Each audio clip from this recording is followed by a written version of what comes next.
Nous allons maintenant compléter notre code afin d'intégrer ce que nous appelons des services ici.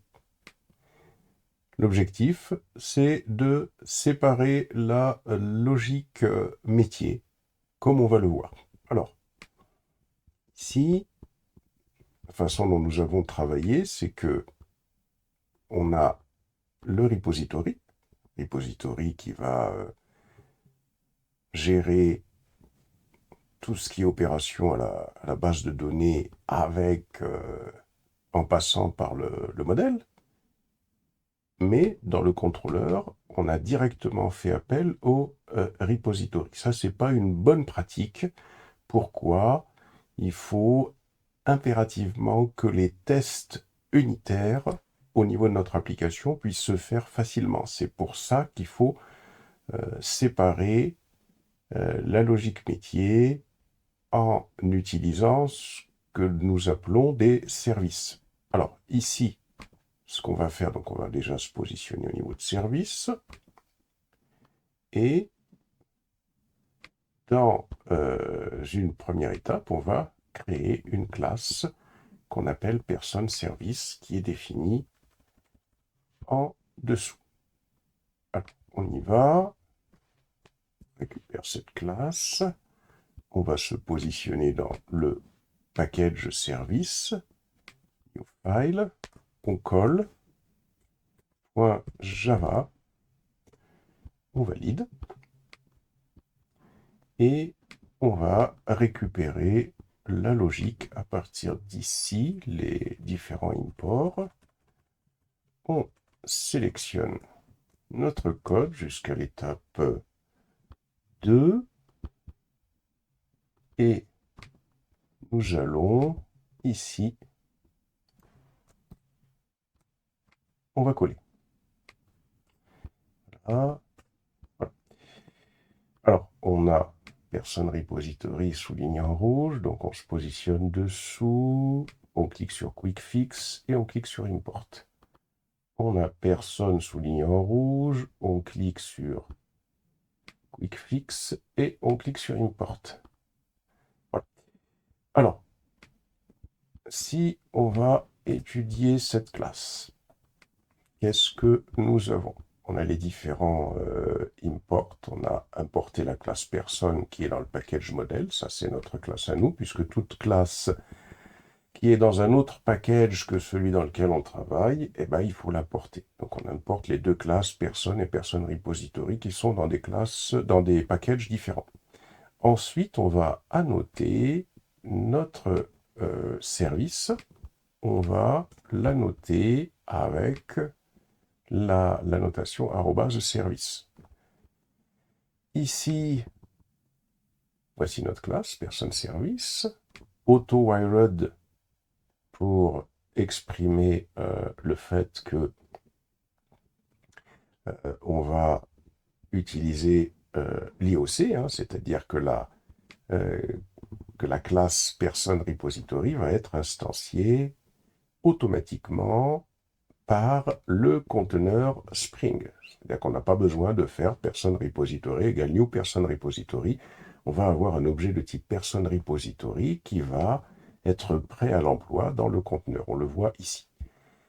Ensuite, on a une première fonction, public list personne, get all personnes. On récupère toutes les personnes et pour ça, on fait appel à person repository.findAll. Ça, on l'avait directement utilisé dans le contrôleur. On va aller modifier, hein, tout à l'heure, on avait fait appel à la méthode personneRepository.findAll. Cette méthode-là, son objectif, c'est de récupérer l'ensemble des personnes de la base de données. Ensuite, ici, on a la méthode addPerson pour pouvoir ajouter une personne. Et là, on retourne une personne qui a été sauvegardée. Donc ça, c'est la première modification à faire. On rajoute un service. Ensuite, une fois qu'on a fait ça, le contrôleur va fonctionner différemment, puisque l'objectif, ça va être de modifier le contrôleur pour utiliser le service, pas pour accéder directement au repository. Donc on va modifier le contrôleur pour utiliser le service au lieu du repository directement. Alors pour ça, donc on va modifier le contrôleur, on va aller récupérer le code de ce contrôleur. Alors c'est peut-être pas la peine ce qu'il y a en haut, on va plutôt venir ici à partir de @restController. On va sélectionner tout le code. Donc, on sélectionne le code à partir de @restController jusqu'à l'étape 3. On fait un CTRL-C.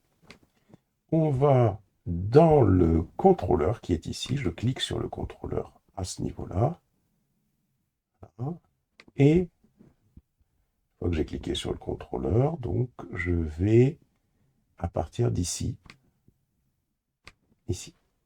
Voilà, je vais sélectionner tout le code. Les imports, je les laisse et je colle. Je sauvegarde. Alors, ici, par contre, il y a un certain nombre de choses qui sont demandées, puisque cette fois-ci, l'objectif, c'est d'utiliser personne service, donc il me demande de récupérer personne service. Donc, je clique sur Quick Fix, import, voilà, et personne service est importé. Par contre, personne repository, je ne l'utilise plus dans le contrôleur, donc en haut, on voit qu'en rouge, l'import de personne repository a été sélectionné en rouge, donc ça veut dire que là, je vais le supprimer. Je sauvegarde. Donc, on a @restController, on a @requestMapping, donc ça, on a vu que c'est pour pouvoir appeler notre contrôleur, à notre application, pour pouvoir utiliser les méthodes via des URL. Hein. On a la classe personne contrôleur. AutoWired, cette fois-ci, c'est plus le person repository auquel on fait appel, c'est le person service qui, lui, fait appel au person repository. C'est ça la bonne pratique. Ensuite, ici, @getMapping. Donc ça, c'est pour pouvoir récupérer la liste des personnes. Et là, c'est plus person repository auquel on fait appel à person service.getAllPerson. Et person service, lui, fera appel à person repository. Le post mapping pour pouvoir sauvegarder des données. Et là, on fait appel à la méthode addPerson, @requestBody pour dire que on passera à un objet JSON de type personne. Et là, l'objectif, ce sera d'ajouter la personne. On fait appel à la méthode addPerson définie dans person service. Person service, lui, fait appel à person repository. On sauvegarde.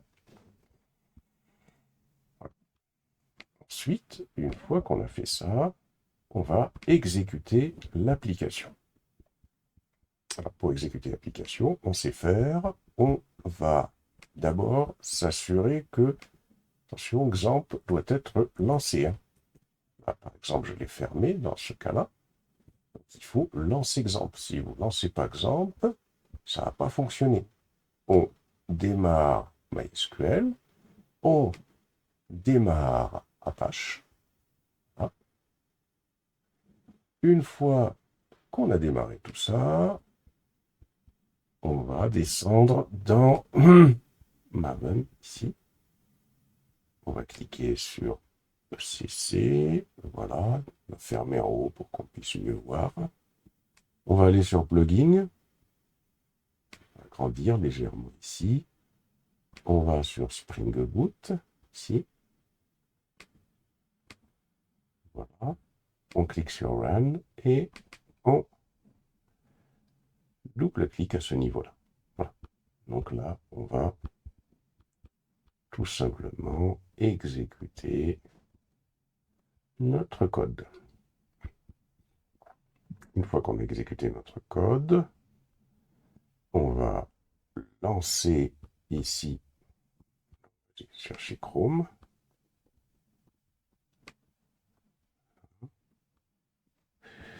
On récupère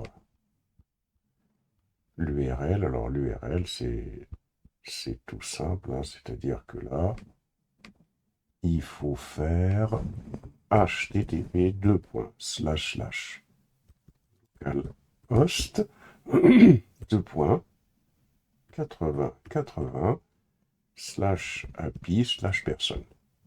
Et voilà, notre application fonctionne bien.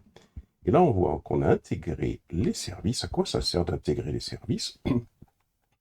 Eh bien, en ajoutant un service, on sépare la logique métier du contrôleur, ce qui rend le code plus modulaire et facilite les tests unitaires. On peut continuer à ajouter des méthodes aux services en fonction des fonctionnalités de l'application. On ajuste le code en fonction de nos besoins spécifiques.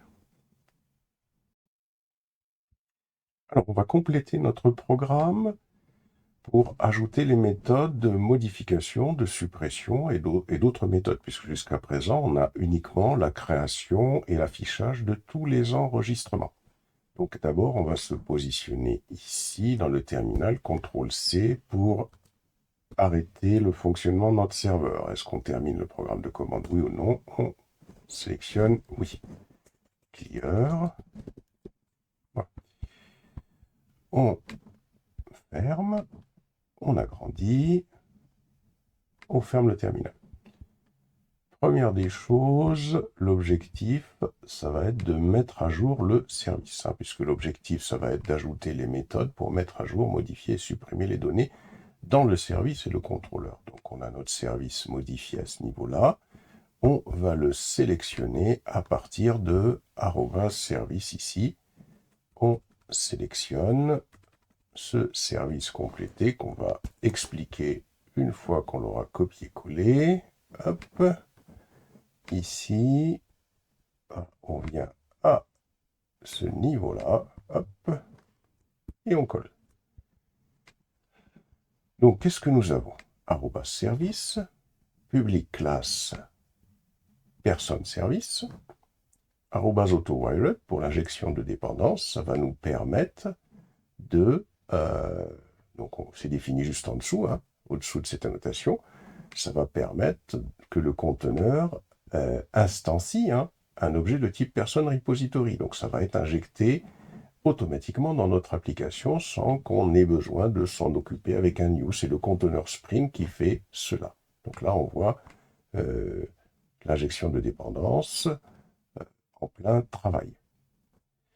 Ensuite, ici, on va faire, on a notre méthode getAllPerson, qui a été définie depuis le début, qui va permettre de récupérer toutes les personnes. Et pour ça, dans ce service, on fait appel à la méthode personne_findAll de personne repository. Ensuite, ici, on a une méthode qui s'appelle getPersonById. Donc une autre méthode a été rajoutée. Cette autre méthode va permettre de récupérer non pas la liste des personnes, mais les personnes en fonction de leur ID. C'est-à-dire l'ID numéro 1, l'ID numéro 2, etc., etc. Et pour ça, comment on procède? Donc, on définit la méthode publique. C'est une méthode qui va renvoyer un objet de type personne. C'est pas comme au-dessus. Au-dessus, ça renvoie une liste. Ici, ça va renvoyer un objet de type personne. Donc, la méthode s'appelle getPersonById. Elle va prendre comme paramètre un ID, puisque les personnes sont définies via leur ID.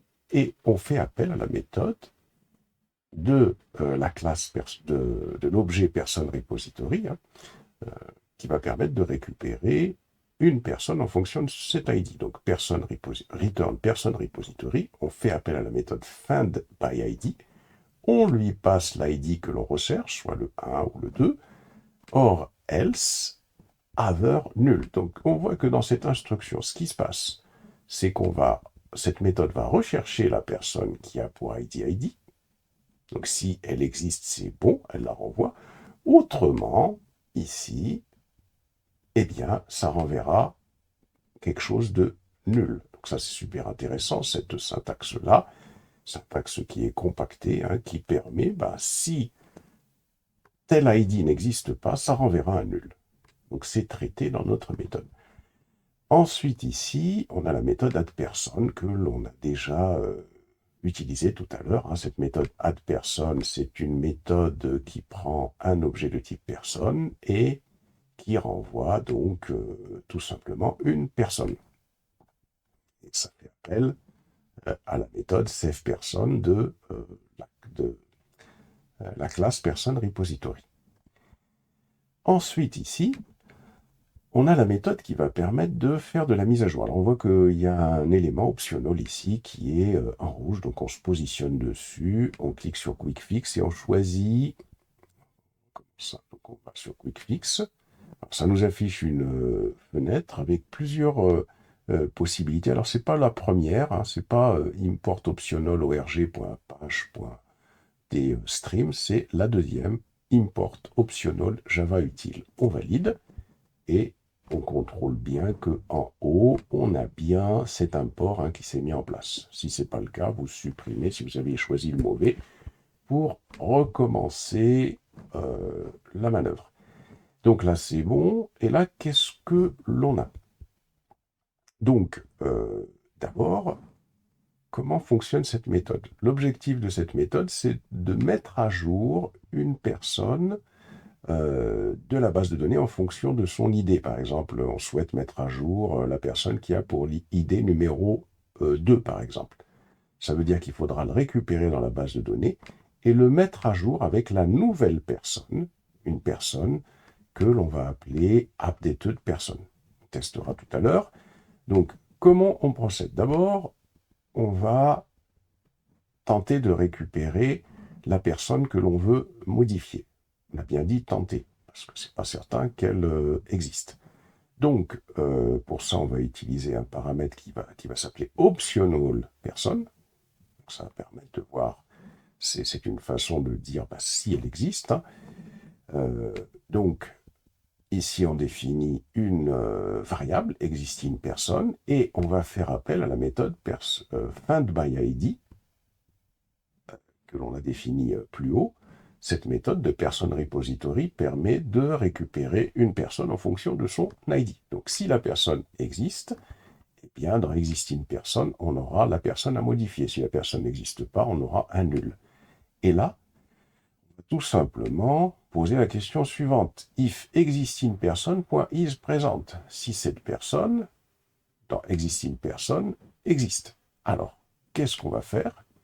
Eh bien, on définit un objet personne que l'on appelle personne, dans lequel on va stocker la personne qui existe dans existing person en utilisant la méthode existingperson.get. Il faut oublier que ici, on a défini ce qu'on appelle un optional entre crochets personne, existing person. Donc c'est un objet, c'est un objet qui a été défini ici.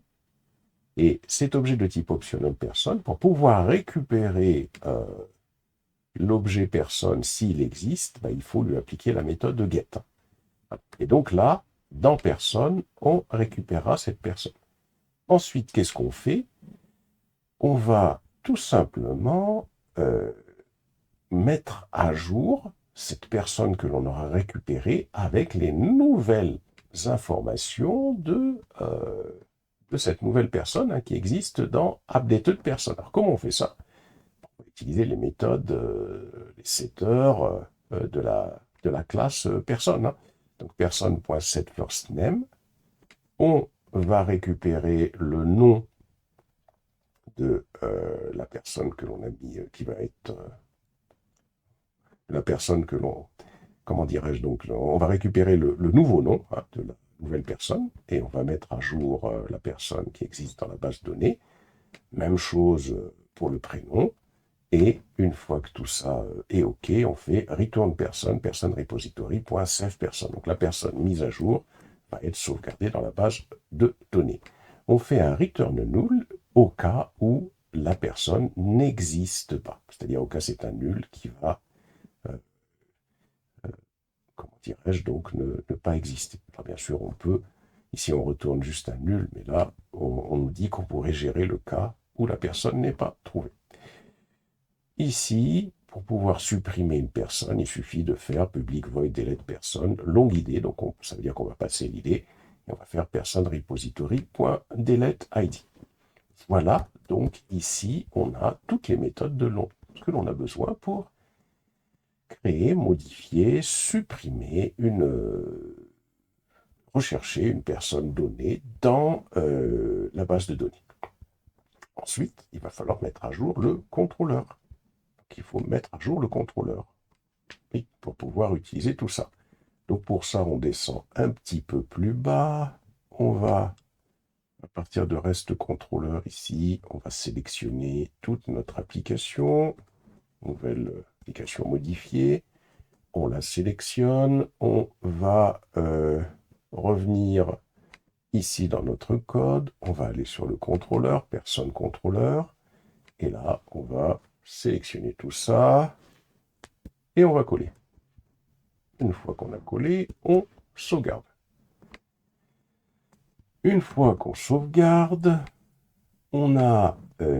qu'est-ce qu'on a fait exactement? Donc, toujours la notation reste contrôleur. C'est cette annotation-là qui permet d'interroger cette application via l'API HTTP, hein, comme on l'a fait hier en utilisant le RESTlet client hein, pour pouvoir faire soit un get, soit un post, et comme on va le voir, un put ou un delete.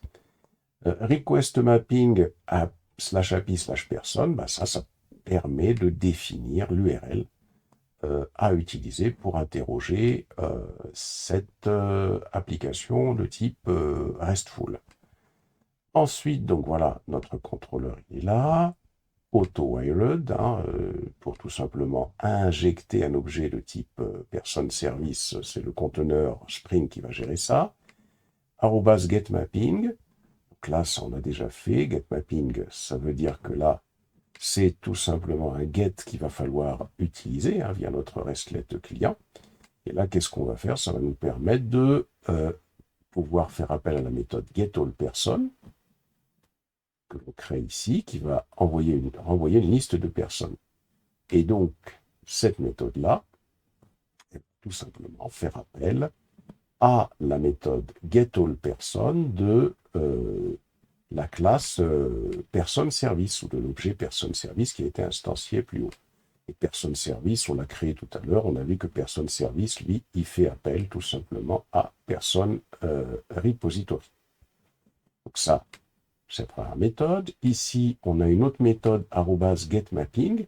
Et là, qu'est-ce qu'on rajoute? On rajoute le paramètre /id. Ça veut dire que quand on recherchera une personne tout à l'heure, il suffira d'ajouter à la fin de cette URL, /API/personne, il suffira de lui rajouter /1 ou /2 en fonction de l'idée que l'on recherche. C'est comme ça, c'est ce que signifie cette annotation. Comment se présente notre application? Donc, public.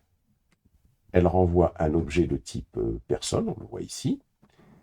Get person by ID, @path variable. Alors, path variable, c'est tout simplement une façon d'expliquer que le paramètre long id ici, ce paramètre id, qui est passé à cette méthode getByPersonID. C'est un paramètre qui sera retrouvé directement dans l'URL. Tout à l'heure, quand on va faire un test, on va faire /API/person/1 pour pouvoir rechercher une personne. Et bien, ce paramètre ID est récupéré de l'URL pour pouvoir être exploité. On fait un return person service, donc on appelle la méthode getPersonById de l'objet person service et on lui passe bien sûr le paramètre ID qu'il y a ici. Donc on ne fait que faire appel à la méthode de person service. On a le post mapping que l'on a déjà vu, alors qui fonctionne de la façon suivante. Public, ça renvoie un objet de type personne. Add @requestBody, on va lui passer un objet de type JSON, donc ce sera un objet de type personne qui contiendra toutes les informations de l'entité personne, le nom et le prénom. Et on va faire appel à la méthode addPerson de personneService auquel on passe un objet de type personne, l'objet de type personne qui est défini ici dans cette méthode. Et bien sûr, personneService fait appel tout simplement à la classe personneRepository. On a ici le put mapping pour pouvoir faire tout ce qui est mise à jour. Et là, qu'est-ce que l'on a? Donc on a une méthode updatePerson qui renvoie un objet de type personne, personne updatée. Cet objet prend une variable, ça va être l'idée de la personne recherchée, et là on utilise le @pathVariable pour dire que cette idée sera récupérée à partir de l'URL qui sera constituée de l'idée que l'on veut modifier. @requestBody pour dire que il faudra bien évidemment passer un objet JSON de type personne qui contiendra le nom et le prénom qu'on souhaite modifier dans la base de données. Et on va faire appel à la méthode updatePerson de la classe personneService auquel on passe un ID et auquel on passe la personne à modifier. Et enfin, le deleteMapping auquel on passe tout simplement l'id. Ici, public void pour dire que ça renvoie rien du tout. On va déléter la personne. On lui passe l'idée de la personne que l'on passe dans l'URL. Alors, ça c'est spécifié via le @pathVariable.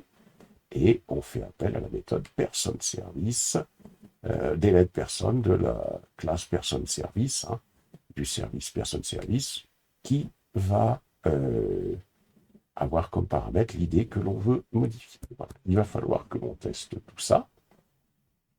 Alors, pour pouvoir tester tout ça, on revient sur notre document pour nous assurer qu'on n'a rien modifié. Donc, rien oublié, avec ces modifications, on peut désormais effectuer les opérations CRUD. Alors, CRUD, ça veut dire C pour create, ça veut dire qu'on va pouvoir créer. R pour read, ça veut dire qu'on va pouvoir lire. U pour update, ça veut dire qu'on va pouvoir mettre à jour. Et D pour delete, ça veut dire qu'on va pouvoir supprimer. Complète sur la base de données. On doit tester chaque endpoint, c'est-à-dire qu'il va falloir tester. Qu'est-ce que ça veut dire les endpoints? Ça veut dire qu'il va falloir tester chaque méthode pour s'assurer que les méthodes fonctionnent bien. Voilà. Pour s'assurer que tout fonctionne correctement, on peut ajuster le code, bien sûr, en fonction de nos besoins spécifiques. Alors, on va aller tester tout ça. Pour pouvoir tester tout ça, on va tout simplement... Voilà. On va sur Maven, Run, et on clique. On va exécuter tout simplement notre code. Ensuite, on va aller sur Chrome.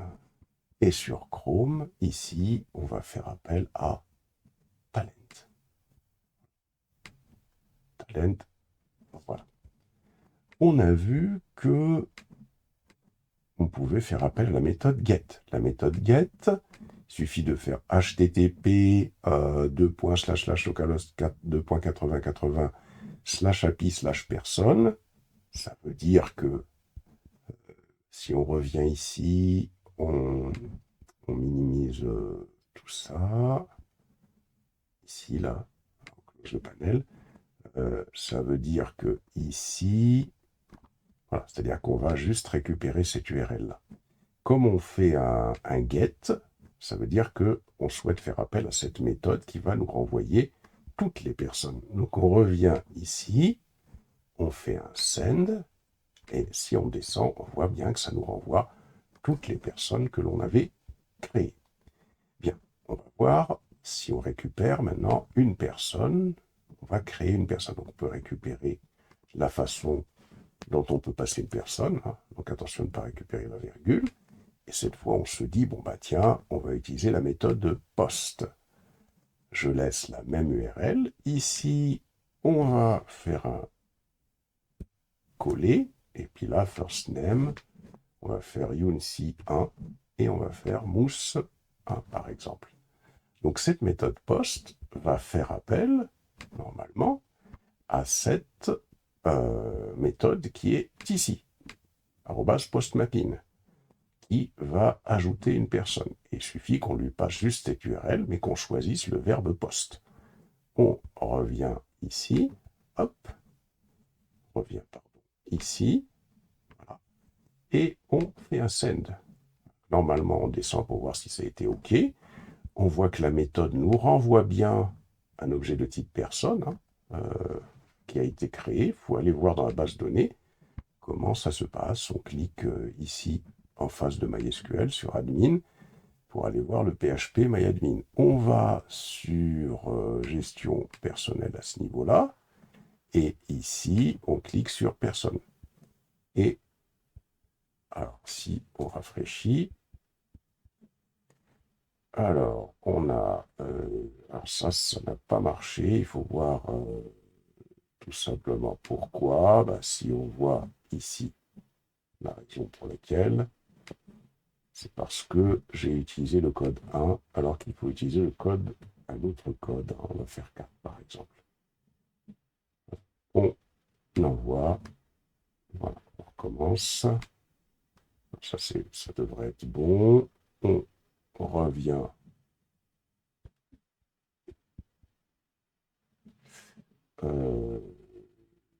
Alors, on revient. Oui, on revient ici. Et là, si je rafraîchis, voilà, voici la quatrième personne. Elle a été modifiée en haut. Hein. Vous voyez, ça, ce qui est intéressant, c'est qu'on a tenté la création sur quelque chose qui existe et il nous a modifié les informations. Là, donc, il nous a créé une autre personne. Ensuite, si on revient ici, on va sur... on revient ici, pardon. On va tenter de récupérer une seule personne en fonction de son idée. Eh bien, il suffit de venir là, d'aller sur le get, ici, et on veut récupérer uniquement la personne qui a pour ID 1. On envoie, send, on descend, et voilà, donc il ne récupère que la personne qui a pour ID 1, ce qui veut dire que là, on a bien testé cette méthode-là qui retourne qu'une personne en fonction de son ID et pas toutes les personnes. Le put, on va modifier une personne, par exemple, en fonction de son ID. Alors le put, comment est-ce qu'il fonctionne? Il suffit d'aller tout simplement ici. On va, par exemple, récupérer cette personne ici. C. On va faire un put. Donc ici, tiens, on souhaite modifier une personne. Donc on va la modifier. Alors on va lui passer n'importe quelle idée. Tiens, on va lui passer n'importe quelle idée. On va mettre ici modifier et on va faire ici modifier. Et on souhaite modifier la personne qui a pour ID 2. On fait un send. Alors descendons. Donc la personne qui a pour ID 2, voici comment il me l'a modifié. Allons contrôler que ça a bien été le cas. Il suffit de rafraîchir. Et la personne qui a pour ID 2 a bien été modifiée de cette façon-là. Donc, cette méthode putMapping fonctionne bien. Voyons le delete mapping. On va lui passer une personne que l'on souhaite supprimer. Par exemple ici, je vais lui passer la personne qui a pour ID 2 et je vais faire un delete. Ici.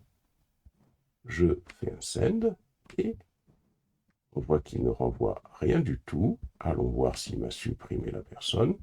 Il suffit de rafraîchir et on voit que la personne a été supprimée. Voilà, donc on a bien ajouté les méthodes qui permettent de faire les autres opérations.